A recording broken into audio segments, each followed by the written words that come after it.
Salut, bienvenue à toi dans cette vidéo, j'espère que tu vas bien, que tu as la forme. Aujourd'hui, on se retrouve pour parler du business de l'immobilier en chiffres, pour vraiment que tu comprennes bien comment ça marche. J'ai déjà fait un type de vidéo comme ça sur les vannes et sur les voitures.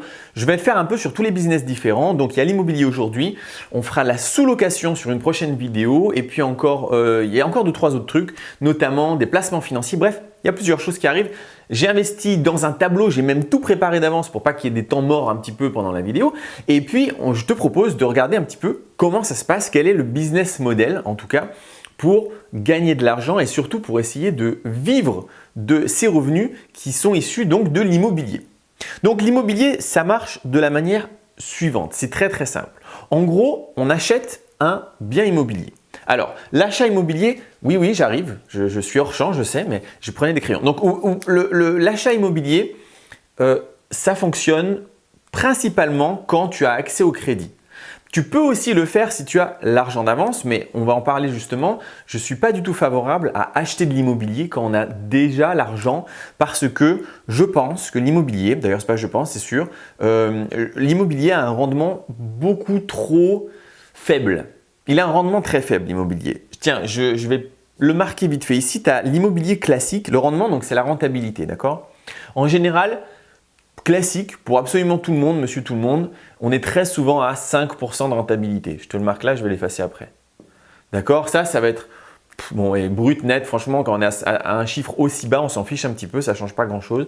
5% de rentabilité sur un investissement comme ça, bah, c'est sûr que si tu as 100 000 €, c'est quand même vachement dommage de t'emmerder à acheter un appart, à gérer les locataires, à gérer tous les problèmes, à gérer pour 5% de rentabilité. Brut ou net, vraiment là c'est un détail, c'est nul. Donc déjà nous on ne fait pas, alors dans ma méthode il n'y a absolument pas de 5%, on ne fait pas comme tout le monde. C'est pour ça que très souvent on peut avoir des gens qui ne comprennent pas le système parce que vraiment je pense que 95 ou 98% de la population dans les investissements immobiliers ne font pas ce qu'on fait. Ils font de l'immobilier classique et donc de l'immobilier classique, bah, c'est classique et c'est pas très performant. C'est pour ça qu'il y a plein de gens qui te disent « Ah oui, mais si c'était aussi facile, tout le monde le ferait ». Ils ont raison, c'est pas aussi facile, on fait une autre méthode qui est différente. Nous, on va viser en gros, en termes de rentabilité, on te fait du 10%, c'est le minimum. Mais alors vraiment, c'est le minimum et là, je parle en net. Donc ceux qui font déjà de l'immobilier, ils peuvent être surpris d'entendre ça parce que ça peut paraître étonnant.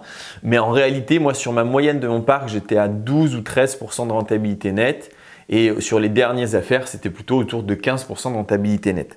Donc c'est sûr que là, on est sur un autre niveau. Maintenant, pourquoi je te dis tout ça? Parce que l'immobilier, bon, 15% de rentabilité, si tu suis cette chaîne, tu vas voir qu'il y a pas mal de choses possibles où tu peux avoir beaucoup plus que 15% de rentabilité. Beaucoup plus et relativement facilement. Donc l'intérêt, d'après moi, l'intérêt unique de l'immobilier, c'est qu'on a accès au crédit. Et c'est ça qui est génial. En fait, c'est le fait que tu vas pouvoir investir de l'argent que tu ne possèdes pas. Et donc tout l'intérêt est là. Si vraiment moi j'ai un plan d'investissement à 10% de rentabilité avec 200 000 € et que j'ai mes 200 000 €, c'est sûr et certain que je ne les mets pas dans l'immobilier. Tu vois, parce qu'il y a des choses, notamment en bourse, alors on fera une autre vidéo de bourse, mais 10% de rentabilité, c'est hyper facile à trouver. Et donc, je préfère cliquer une fois et puis regarder une fois tous les ans que de m'emmerder avec des locataires, des notaires, des copropriétés et tout ça. Le seul intérêt de faire toutes ces choses, c'est parce qu'on a accès au crédit. Donc, évidemment, il y a des gens qui ont accès au crédit. Ces gens-là, en général, c'est ceux qui ont un CDI et ou / de l'épargne. Si tu n'as pas de CDI ni d'épargne, c'est vrai qu'il y a d'autres méthodologies, notamment la sous-location qu'on verra dans une autre vidéo. Aujourd'hui, on va plutôt parler pour des gens qui peuvent faire un crédit, qui ont accès au crédit. Alors, avant de rentrer dans les détails, de te montrer comment ça fonctionne, il y a beaucoup de gens qui disent « Ah oui, mais moi, ma banque, elle ne veut pas que j'investisse dans l'immobilier. Elle veut d'abord que j'achète ma résidence principale. » Alors là, on fait un petit arrêt. Il faut pas si tu veux, la banque, elle a ses œillères. Elle regarde dans une direction. Il ne faut pas regarder dans la même direction qu'elle. Rien ne t'empêche, en toute légalité, de dire « Ah oui, mais justement, l'appartement que j'achète, c'est pour faire ma résidence principale. » Voilà, donc tu leur dis « Ah, là, la banque, elle est rassurée. » Elle te dit « Ok. » Et ensuite, dès que tu as les clés, tu mets ton appartement en location. Il n'y a absolument rien qui t'interdit de faire ça. Alors vraiment rien du tout. Donc tu vois, il faut essayer de ne pas trop écouter la banque et de réfléchir un peu différemment. Maintenant, comment fonctionne le business model? Bon, on va partir sur un crédit que, oui, je suis encore hors champ, un crédit que tout le monde peut plus ou moins faire. C'est-à-dire qu'avec n'importe qui a un CDI au SMIC peut avoir accès à un investissement de 100 000 euros. Alors, comment ça marche ça? On va le calculer ensemble. Je vais même te donner un chiffre un petit peu plus exact. Il faut évidemment ne pas avoir du tout de crédit. Donc, il faut voilà, ne pas avoir crédit, même des crédits à la consommation. Mais en gros, si je prends mon petit téléphone, alors j'ai une méthode de calcul que je vais appliquer ici. Donc, alors le SMIC, je ne sais pas combien il est, j'aurais dû regarder avant. On va dire qu'il a 1300 euros net. Tu me corriges si je me trompe. En gros, alors attends, je calcule multiplié par 12 pour faire sur un an. Donc 0,35%, on a droit à 35%. Donc en gros, si tu veux, la banque acceptera que tu rembourses 455 euros par mois. Maintenant, 455 euros par mois, ce n'est pas que le bien. Il y a aussi, quand tu fais un crédit immobilier, il y a aussi des frais de notaire qui sont inclus dedans, très souvent. Il y a aussi des travaux. Et puis surtout, il y a aussi le coût du crédit. Le crédit n'est pas gratuit. Donc, moi j'ai ma petite méthode de calcul qu'on apprend dans la formation. Là, c'est juste pour te donner une indication. Mettons que tu fais ça même sur 25 ans, alors que bon, c'est pas top 25 ans, mais on va dire que. Et on est aux alentours, bah voilà, on peut atteindre assez facilement les 100 000 euros. Alors, je te donnerai les méthodes de calcul pour te montrer clairement ça, mais sache que voilà, on peut faire 100 000 euros de crédit avec un SMIC. Donc, 100 000 euros, on va partir sur cette base-là, comme ça tout le monde sera d'accord. Si tu as un CDI, tu pars là-dessus. Je mets ici 100 000 euros. D'accord? Donc, tu vas voir la banque, elle te fait un crédit. Alors, il faut savoir qu'aujourd'hui, malheureusement, c'est plus trop possible de faire un crédit à 100 voire 110%. Pareil, peut-être que je te ferai une vidéo là-dessus sur les conditions réelles de crédit, mais si tu veux pas trop te prendre la tête, c'est quand même pas mal si tu arrives à avoir 10% de cette somme. Donc, si ton projet il est de 100 000 euros, il va falloir que tu trouves 10 000 euros. T'inquiète pas, je te rassure, sur cette chaîne YouTube, il y a pas mal de techniques justement pour éventuellement trouver 10 000 euros par-ci par-là. Maintenant, on va dire que tu es dans les conditions de crédit. Il faut se mettre, hein, si on n'est pas dans les conditions de crédit, il faut se mettre dans les conditions de crédit, c'est-à-dire avoir un CDI. Et là encore, je fais une autre parenthèse et je vais faire plein de parenthèses dans cette vidéo. Un crédit, moi je connais des gens, ils prennent un CDI pour 3 mois.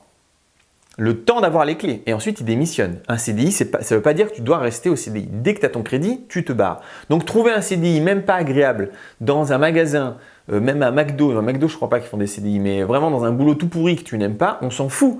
Ça dure juste 3-4 mois le temps d'avoir ton crédit. Donc tu vois, on me dit oh, on peut pas, on peut. Donc 100 000 euros de crédit, tu vas devoir rembourser. Je vais faire des chiffres ronds. C'est un tout petit peu plus. Tu vas devoir rembourser 500 euros par mois. D'accord? Alors, je le mets ici. Ça va être ton remboursement de crédit. En réalité, je crois que c'est un poil plus. C'est peut-être 510 ou quelque chose comme ça. Bon, on s'en fiche. Nous, on était parti là sur le fait que tu as 455 euros. Bah, on va rester là-dessus. En fait, ce sera plus simple. Hein, puisqu'on a fait un crédit sur 25 ans. C'est vrai que j'aime pas trop les crédits sur 25 ans. J'essaye plutôt de faire des crédits sur 20 ans. Mais là, on part vraiment en mode très difficile, c'est-à-dire on est au SMIC.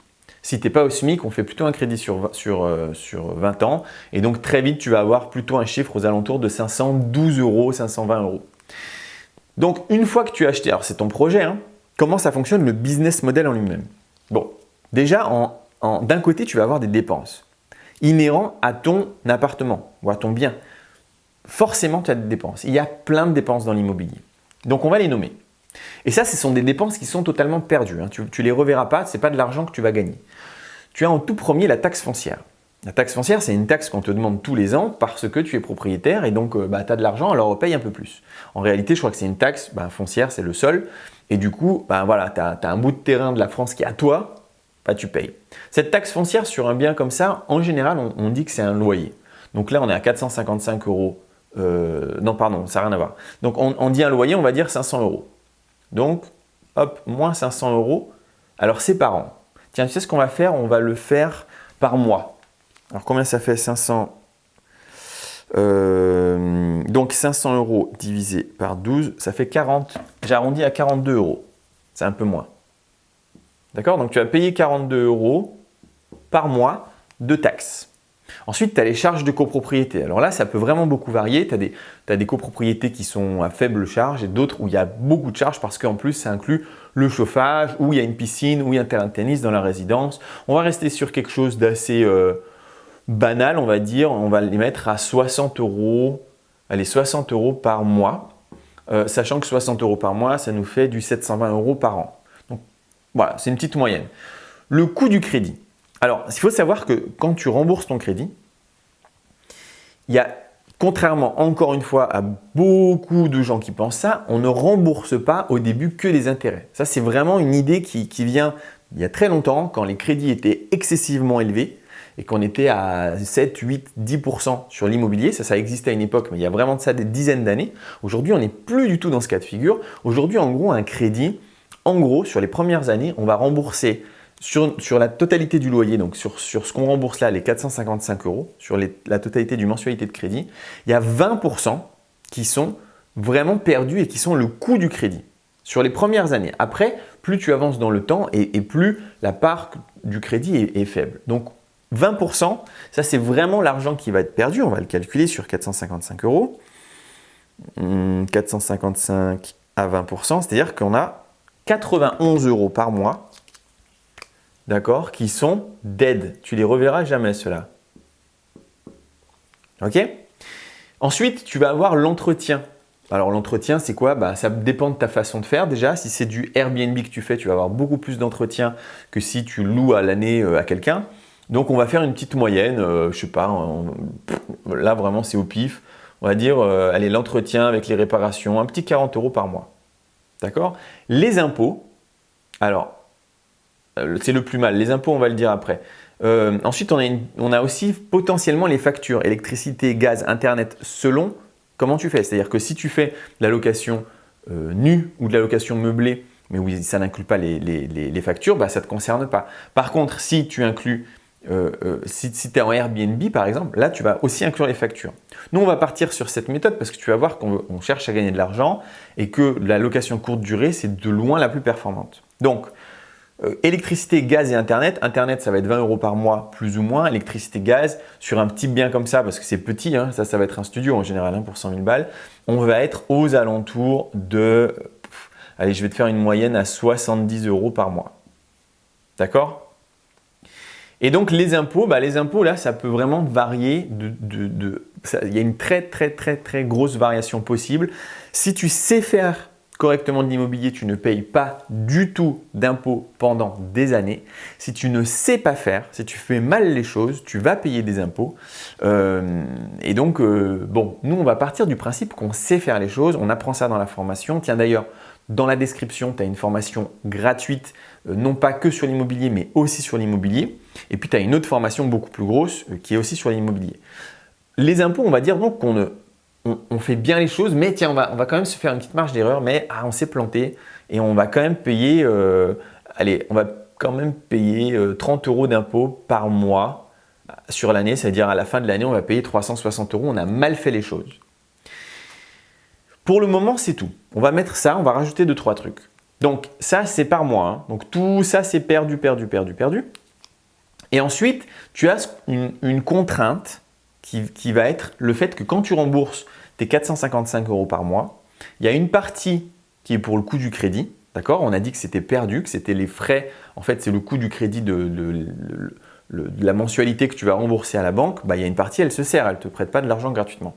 Et puis, il y a une deuxième partie, c'est ce qu'on appelle le remboursement de capital. Et donc, le remboursement de capital, ça, la contrainte, c'est que tu dois la payer, tu dois rembourser le capital. C'est de l'argent qui est à toi, ça t'appartient, mais tu n'y as pas accès. Puisque tant que tu as le bien, tant que tu possèdes le bien, ce capital, tu n'as pas accès à ça. Donc, c'est les 80% de 455 €. Alors que ça donne quoi? Ça donne 364 €. D'accord? Donc 364 €, je le mets dans le vert parce que c'est un enrichissement. D'accord? Tu t'enrichis avec ça, mais tu n'y as pas accès. Donc, ce n'est pas top. Ça va être tes dépenses. Si je prends ici, je crois que j'ai bien cadré et que tu n'as pas énormément de place pour lire d'autres choses. Donc, je ne vais pas en rajouter plus. Mais on va faire le calcul ensemble. On est donc à 42, 60, 91, 40, 30, 70 et 364. Ça nous coûte en tout 697 €. Donc, je vais mettre mon projet, je vais le mettre ici juste pour qu'on s'en rappelle. D'accord? Ça, c'est le coût d'absolument tout sur un mois. Combien j'ai dit? 697 €. 697. Ok, ça c'est ce que te coûte l'appartement tous les mois. Même si quand il te coûte 697 €, il y a une partie qui est à toi, donc tu n'y as pas accès, c'est les 364 €. Ils sont dedans. Maintenant, nous, le but de l'opération, c'est quoi? C'est de faire en sorte qu'on obtienne ceci, le cash flow. C'est ça notre objectif ultime. Si on veut pouvoir se libérer du travail et donc vivre un petit peu de nos rentes immobilières, on a besoin du cash flow. Parce que le cash flow, déjà, c'est quoi? Le cash flow, ça va être la différence avec ton loyer. Donc là, on va mettre le loyer. Par exemple, tu vas faire dans ton appartement en Airbnb ou peu importe, on s'en fout. Hein. En gros, tu touches 697 € par mois. Ok? Ça, c'est ce que le locataire te donne. Eh bien, le cash flow, ça va être 697 moins les 697, 0.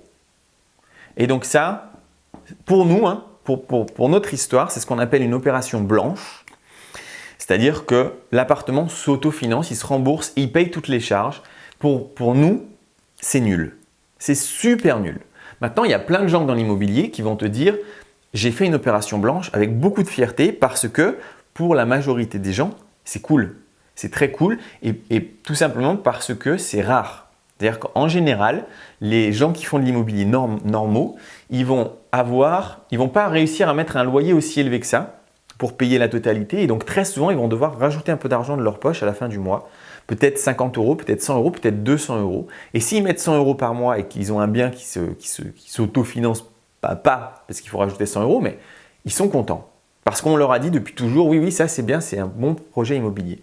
Moi, je te dis, dans notre méthode, c'est-à-dire dans la méthode de vouloir se libérer du travail assez rapidement, c'est nul. Une opération blanche, le seul moment où on va gagner de l'argent, c'est dans de nombreuses années, quand on va devoir revendre l'appartement. Peut-être qu'il y aura la plus-value, on va voir. Ou s'il n'y a pas de plus-value, au moins on récupère nos 364 € par mois sur X années. Mais c'est nul parce qu'on ne veut pas être riche et libre dans 5 ans, 10 ans, 20 ans. On veut être libre tout de suite. Donc on veut se libérer du travail tout de suite. Donc on a absolument besoin de ce cash flow. Absolument. Maintenant, donc ça, c'était toutes les dépenses.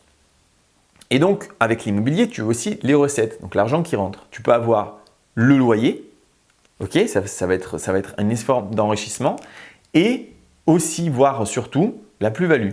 C'est-à-dire que si tu fais bien les choses, et encore plein de gens ne font pas bien les choses, quand tu achètes un appartement 100 000 €, toi, quand le coût du bien est de 100 000 €, toi, tu y as mis peut-être des travaux, tu as amélioré, tu as réfléchi différemment, tu l'as optimisé. Et si tout de suite tu allais le revendre à quelqu'un, peut-être que tu le vendrais non pas à 100 000 €, mais peut-être 110 000 €, peut-être 120 000 €. Et parfois, il ne suffit pas de grand-chose. Parfois, une simple déco, refaire un tout petit peu, la salle de bain et une déco, font que pour le prochain, il y aura le coup de cœur et il va potentiellement accepter de l'acheter 10 ou 20 000 € plus cher, donc 10 ou 20% plus cher. En réalité, la vraie technique, ce n'est pas celle-là. La vraie technique, c'est d'acheter sous le prix du marché. C'est-à-dire que si l'appartement vaut réellement 100 000 €, toi, parce que tu as appris des techniques de négociation et à repérer quels étaient les bons vendeurs des mauvais vendeurs, tu vas pouvoir peut-être avoir le bien à 70 000 € ou 80 000 € même s'il faut. Et donc toi déjà, tu l'achètes en dessous du prix du marché. Donc si tu le revends immédiatement, tu fais tout de suite ta plus-value comme ça. Donc quand on fait bien les choses, on a de la plus-value. Alors là, dans notre exemple, je vais mettre 20 000 €. D'accord? On a 20 000 € de ce qu'on appelle plus-value latente. C'est-à-dire qu'on n'y a pas accès. C'est seulement le jour où on va vendre l'appartement qu'on va avoir accès. Bon, nous on a dit qu'ici ça n'allait pas. Cash flow, on a besoin d'argent. Notre business model fonctionne du fait qu'on va réussir à trouver des biens et à louer d'une certaine manière. Alors je te rassure, il n'y a pas que le Airbnb, il y a plein d'autres trucs. Il y a la colocation, il y a la division, il y a plusieurs choses qu'on peut faire. Ou l'optimisation avec du meublé, ce qu'on appelle du meublé tout inclus. C'est-à-dire que le mec, c'est comme un Airbnb, mais il habite là à l'année. C'est-à-dire que c'est toi qui payes les factures et du coup, tu peux vraiment prendre une marge là-dessus. Notre objectif, on va faire un loyer, non pas donc de 697 €, mais on va réussir à louer ce bien peut-être, allez, on va pas voir trop grand, parce que si je vois, en fait, c'est même pas que je vois trop grand, mais si que je dis la vérité, si moi je te dis qu'avec un bien de 100 000 €, tu peux te faire 1200, 1300 €, je sais qu'il y a la moitié des gens qui regardent cette vidéo qui vont dire « Ah, c'est pas possible ». Moi, je l'ai fait pendant des années. Je constate tous les gens qui ont des Airbnb autour de moi qui font ça depuis longtemps, mais je sais que c'est difficile à accepter, donc on va rester sur un truc simple, 1000 € par mois en moyenne, tranquille, sur de la location. Alors ça peut être une coloc, hein, ça peut être un petit appart où il y a 2 chambres et tu loues la chambre 500 € ou faire comment ça s'appelle, de la location courte durée, il y a plein de choses à faire. Mais 1000 € dans nos techniques, c'est vraiment pas difficile à avoir. Et donc, si tu as 1000 € de loyer et que tu as 697 € de dépenses, bah forcément, là, il y a une différence. Il y a une différence parce que toi, tu as tout payé et il te reste quelque chose à la fin du mois. Et ce quelque chose, c'est donc 303 €. D'accord? Ça, c'est le cash flow et c'est l'argent que tu vas avoir immédiatement. Et on cherche à avoir cet argent immédiatement. Je te le mets là. Ça, c'est le bonus, quoi. Enfin, c'est pas le bonus d'ailleurs, c'est l'objectif. Ok? Ça, c'est clairement l'objectif. Ça n'empêche pas que ton crédit est en train de se rembourser toujours, mais en plus, tu as du cash flow. Donc, quand tu pars comme ça, si on regarde de nouveau le business model, en gros, avec un appart, on se fait 303 € et on s'enrichit réellement parce qu'on a la plus-value qui est latente, le jour où on revend, et 2, le capital qui se rembourse tous les mois. D'accord, tu me suis? Donc, avec 303 €, ben, ça ne va pas changer ta vie. Attention, je n'ai jamais dit que l'immobilier, ça allait d'un coup avec un seul appartement, tu allais en vivre, mais tu peux déjà clairement changer les choses parce qu'avant d'avoir une augmentation de 303 € à ton boulot, tu vas attendre un sacré paquet d'années. Donc là, on commence à créer un premier cash flow, donc une rente qui arrive avec de l'argent. Et puis idéalement, quand on est investisseur et qu'on veut devenir financièrement indépendant, il y a un moment où on est obligé de se donner vraiment les moyens. Et donc par exemple, si on est au SMIC, ça va être difficile. Je te dis tout de suite, l'immobilier, tu vas en faire un et puis ensuite, ça sera un peu fini. Parce que la banque ne voudra pas te prêter une deuxième fois. Donc, il y a plusieurs techniques qu'on apprend aussi dans la formation.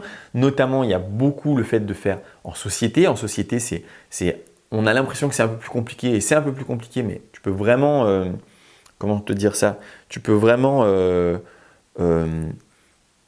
multiplier, on va dire, les achats si tu fais bien les choses. Mais même si on reste que sur ce modèle-là, on commence déjà à faire un peu d'argent. Alors, la meilleure solution quand on est au SMIC, c'est clairement de dire ben non, en fait, j'accepte pas d'être au SMIC, j'arrête et je me trouve un boulot beaucoup mieux payé. Moi, je t'ai déjà proposé des tafs qui sont super bien payés. Grutier, c'est ce que j'ai fait pendant des années. Dans ma famille, ils sont fundraisers dans la rue, donc ils collectent. Tu sais, c'est des gars, ils vont t'accoster dans la rue, ils te disent hey, tu veux pas signer et nous donner 20 € par mois pour une association. Alors, ça aide vraiment les associations, mais eux, ils sont très bien payés. L'autre fois, on parlait avec quelqu'un d'être vendeur. Alors, je ne sais pas si c'est vrai parce que moi, ça me paraît fou, mais des vendeurs à boulanger, ils sont à 3 4 000 balles selon leur vente, même peut-être parfois 5 000 €. Donc, voilà, il y a des boulots. J'avais fait une vidéo qui n'est pas sur YouTube, qui est sur TikTok, où je parlais un peu de ça. Et il y a plein de gens qui ont fait des commentaires, qui ont expliqué leur salaire. C'est fou, en fait. En fait, énormément de métiers sont très bien payés. Et donc, si c'est très bien payé, il y a un moment, il ne faut pas accepter un SMIC, quoi. C'est hors de question, 1 200 € par mois ou 1 300, peu importe. Non. Tu vois, la réponse est absolument non. Et donc, l'idée, c'est d'enchaîner. C'est d'enchaîner 1, 2, 3 biens jusqu'à ce que tu puisses plus. Alors, avant, c'était beaucoup plus facile. Maintenant, c'est un peu plus difficile. Mais mettons que tu pars sur cet esprit que tu dis, OK, je quitte mon boulot de SMIC et tant pis, je me fais une formation, je me bouge le cul et je trouve de quoi avoir plus d'argent. Et mettons que tu fais ce bien-là x2.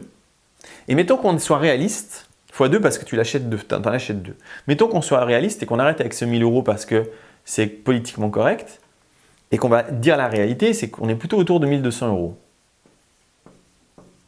Mais ça, c'est clair. Hein. Je sais que c'est difficile à croire, mais vraiment, c'est clair. Donc, on n'est pas à 300, on est plutôt à 500.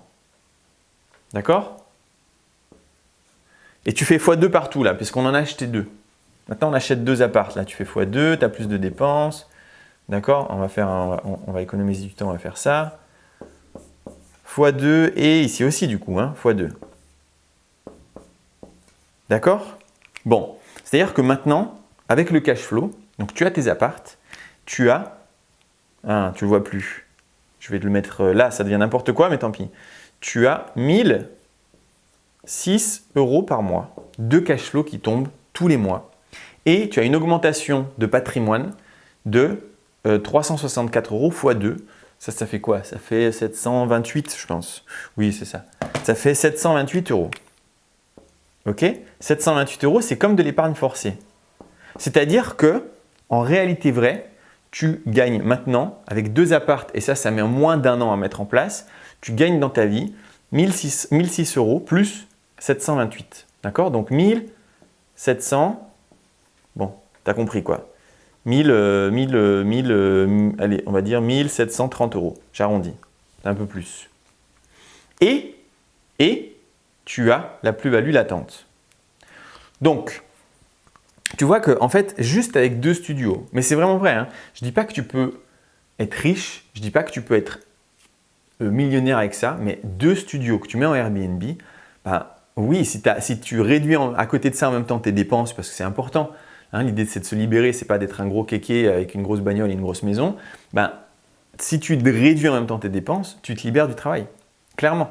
Et même si ce n'est pas beaucoup de vivre avec 1000 €, alors déjà ça c'est que avec l'immobilier, tu peux ajouter plein d'autres sources de revenus. Le jour où tu revends, parce que tu n'as pas accès à 728. Mais mettons, tiens, on va voir, tu vas voir un peu. Mettons que tu fais ça et que tu gardes, après j'arrête, et que tu gardes le bien 5 ans.